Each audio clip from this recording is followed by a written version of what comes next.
Salut à tous, aujourd'hui je teste enfin un haro maison que j'avais fait moi-même, hein.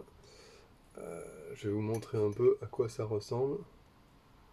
Alors c'était des feuilles d'hybride Virginia Burley, dont j'avais pu récupérer les feuilles chez un agriculteur, et je m'étais inspiré d'une recette pour chicha. Alors je l'ai bourré là-dedans, pas de filtre, là. J'ai recoupé un petit peu. J'ai dû le faire sécher, hein, assez longuement au soleil pour avoir voilà, quelque chose qui est le moins poisseux possible. Parce que c'était vraiment trop humide, je pense que ça aurait pas pris. Donc là, je pense que j'ai toutes les chances de le faire fonctionner, mais c'est très mélacé, hein. On va voir.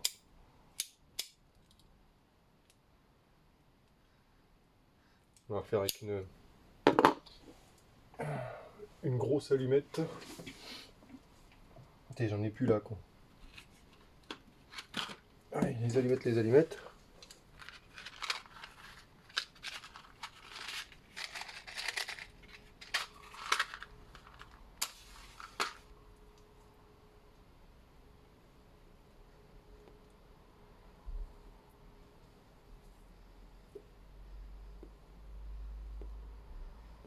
Hmm.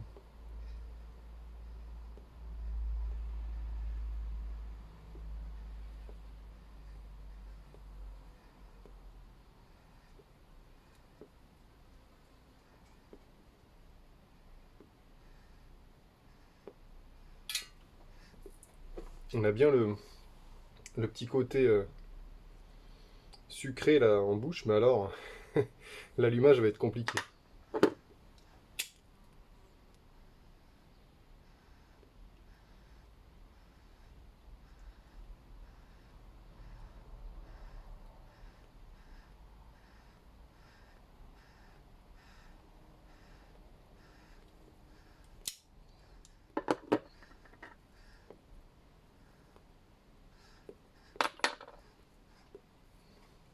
C'est très sucré en bouche, c'est pas mal. Ça fume un petit peu là, je sais pas si on le voit, mais c'est pas suffisant.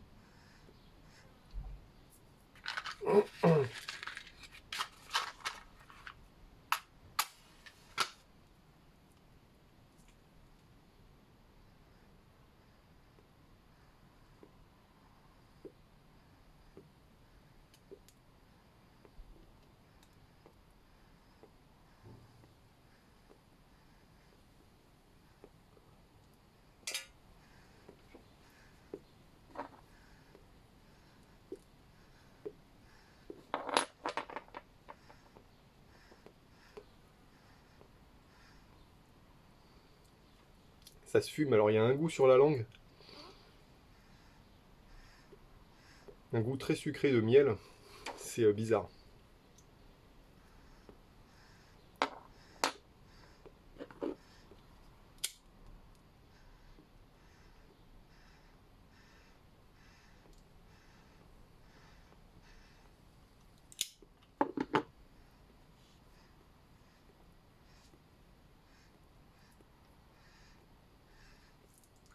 C'est pas mauvais, hein. Mais alors ça dépose quelque chose de très sucré sur la bouche. Qui est,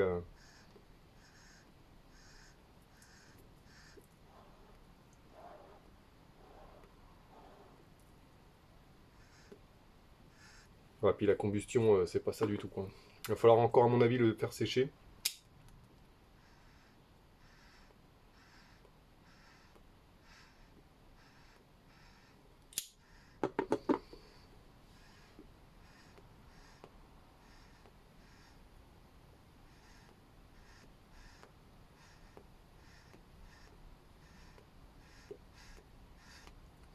Ouais.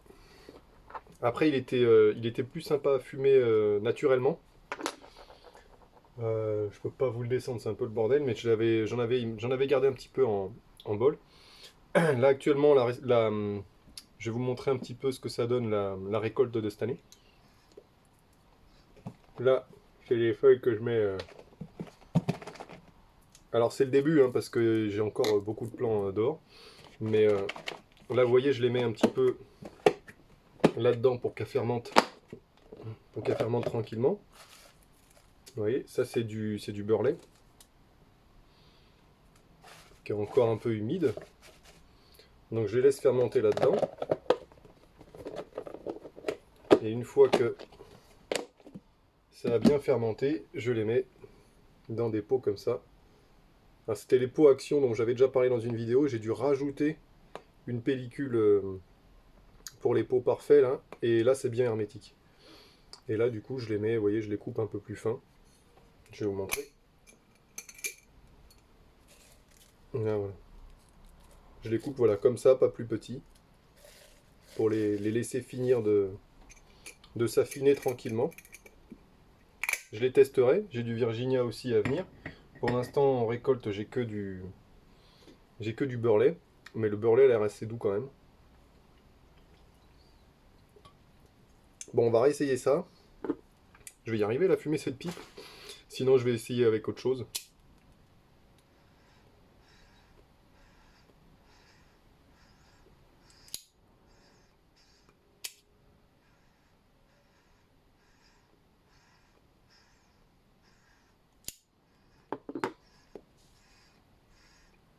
Si je devais recommencer à l'heure d'aujourd'hui, le plus simplement, alors je me demande si je les mettrais pas à la presse, ces morceaux-là, là, parce que du coup, je sais pas, ça aiderait peut-être à enlever un petit peu de, de mélasse, hein.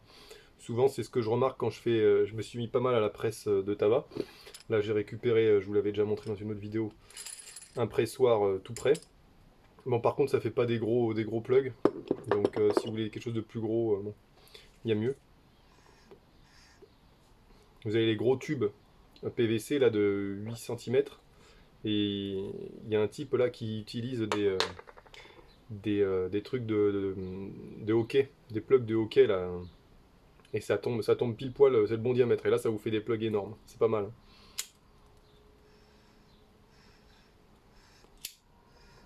Bon, c'est dur, hein.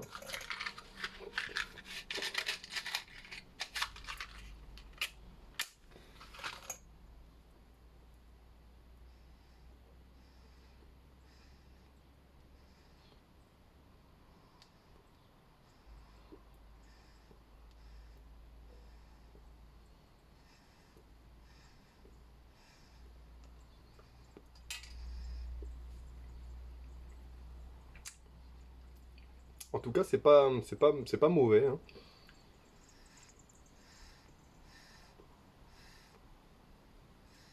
C'est juste hyper sucré et hyper mélacé, donc dur à faire venir. Après, je pense que c'est quelque chose qui est plus vraiment fait la chicha. Et du coup, ce que je voulais vous dire là, donc par rapport à la presse, j'en avais parlé sur les tabacs à presse, il me semble, mais uniquement vaporiser votre tabac avec un mélange d'eau sucrée. Et je pense que ça peut suffire en pressant le tabac et en lui ajoutant un petit peu une pulvérisation sucrée. Et en le pressant, je pense que ça doit pouvoir permettre de sucrer suffisamment le tabac pour l'aromatiser un peu, sans forcément le mélasser à outrance comme j'ai fait là. Bon, c'était un test, hein, mais je pense que je vais essayer de le presser là, à la suite. Je vais essayer de le mettre sous presse et on va voir ce que ça donne.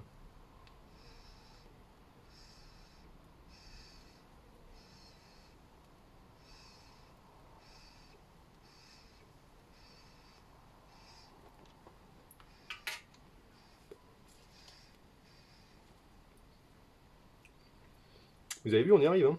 Mais alors, c'est particulier, quoi.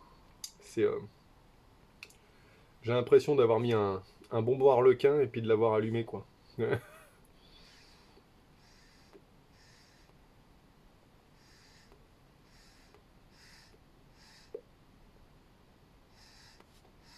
le goût du tabac est pas mauvais. C'est particulier. Vous voyez, ça me fait un espèce de truc tout dur à l'intérieur, là. En un seul bloc. C'est très bizarre.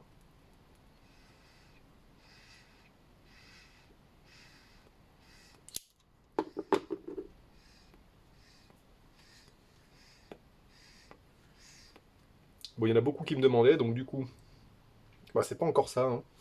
Je pense que je l'aurais fait avant, ça aurait été encore pire. Mais, euh, mais ouais, c'est encore très mélacé. Donc, euh, donc je pense que ça va passer à la presse pour essayer de dégager un peu trop de mélasse qu'il y a dedans.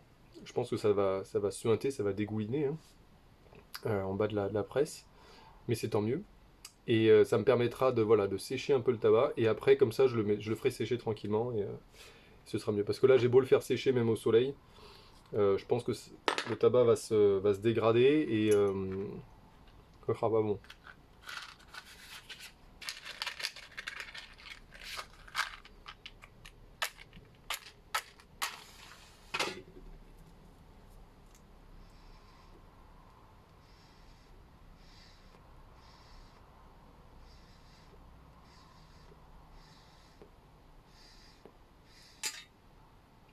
Bon, c'est pas ça, hein.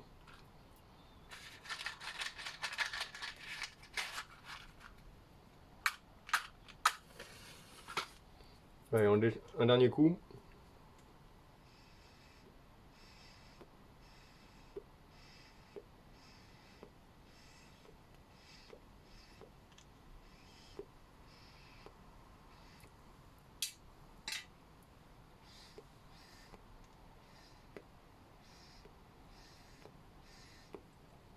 Fumée très chaude, mais c'est très doux.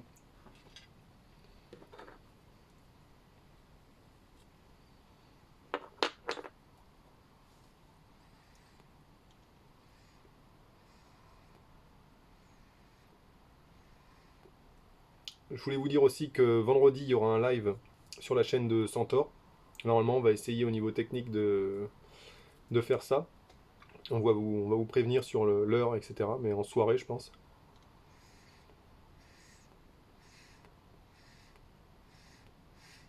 Ah là, j'ai eu des bons retours d'Aro là, quand il s'est éteint. Ça me fait ça aussi avec les tabacs classiques. Bon, je vais arrêter là parce que c'est pas sensationnel. Et je vais essayer de le mettre sous presse pendant ma semaine de vacances. Et puis je le ferai sécher par la suite. Que ça fasse un plug et que ça me dégage un petit peu trop la mélasse qui s'est formée. Et là-dessus, je vais vous tester autre chose. Voilà, je vous dis à tout de suite.